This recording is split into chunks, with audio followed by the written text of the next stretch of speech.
Welcome to Hirsch Hill. The Victorian Yarra Valley Wine Group has been in the same Jewish family for almost 3 decades. 27-year-old Ben Hirsch is the CEO today, and his Judaism inspired him to create Herschel, a kosher rosé challenging stigma. The kosher wine comes out at Shabbat dinner for a lot of families, and one of the first things that's said is usually that kosher wine isn't that good. And we want to challenge that and take on the challenge of making good kosher wine that's at an affordable price and that's really good quality. There's not many local producers of kosher wine. I think we're the only one here in the Yarra Valley that produces kosher wine.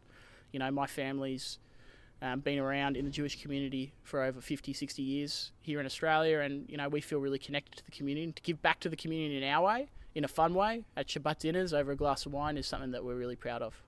Around 10,000 bottles of Herschel were made for its first run, and while Kosher Australia was supportive, as a new venture there were many lessons learned. Ben says it just made them stronger for future kosher varieties. It wasn't easy, which made kind of that passion project feel a lot better when we've got the wine in the bottle now. The process started with consulting with Kosher Australia, who've been amazing and really helpful throughout the entire process, and also spoke to several people within the community, notably Daniel Rabin, who has been unbelievable to lean on for advice and to guide me through this process. There's not many bad rosés out there, and for us to go through the kosher process was the most important thing first and foremost. And to make a pretty good kosher rosé wasn't difficult, and we felt that it was a good stepping stone for us to understand the process of making kosher wine, and then we can build into that for other varieties which are a little bit more complex. Hirsch Hill produces about 800,000 bottles of wine for their own brand and 8 clients each season.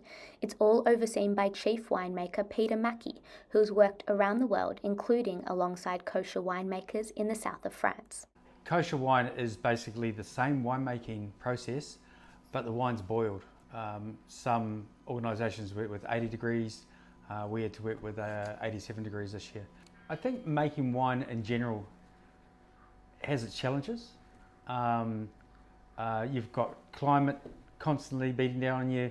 It's going to rain, it's hot. So every year is different. Every year is a challenge. And then you throw having to boil it, having to get people in to help you or to watch over you.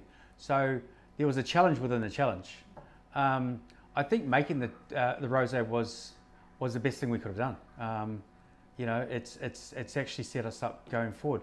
We know what to expect, and we know we're ready for it next year.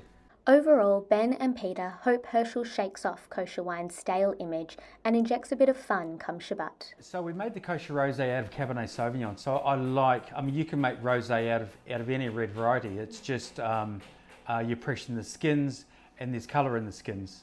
So you can make rosé out of Shiraz, Merlot. I prefer Cabernet, because I find it's a lot tighter, and you get this really creamy bouquet out of it. What would I pair it with? Cheese, drink it nice and chilled. Summer fruit, strawberries, raspberries. Kosher wine has been something that, for generations has never been that great. And we want to have a bit of fun with this one and challenge the stigma that's in the market at the moment, and for us to have a really cool product that tastes great, that's at an affordable price to give to the local community, that's locally produced from a local Jewish family, is something that I'm really proud of. I'm Ruby Crane-Tucci for the Jewish Independent.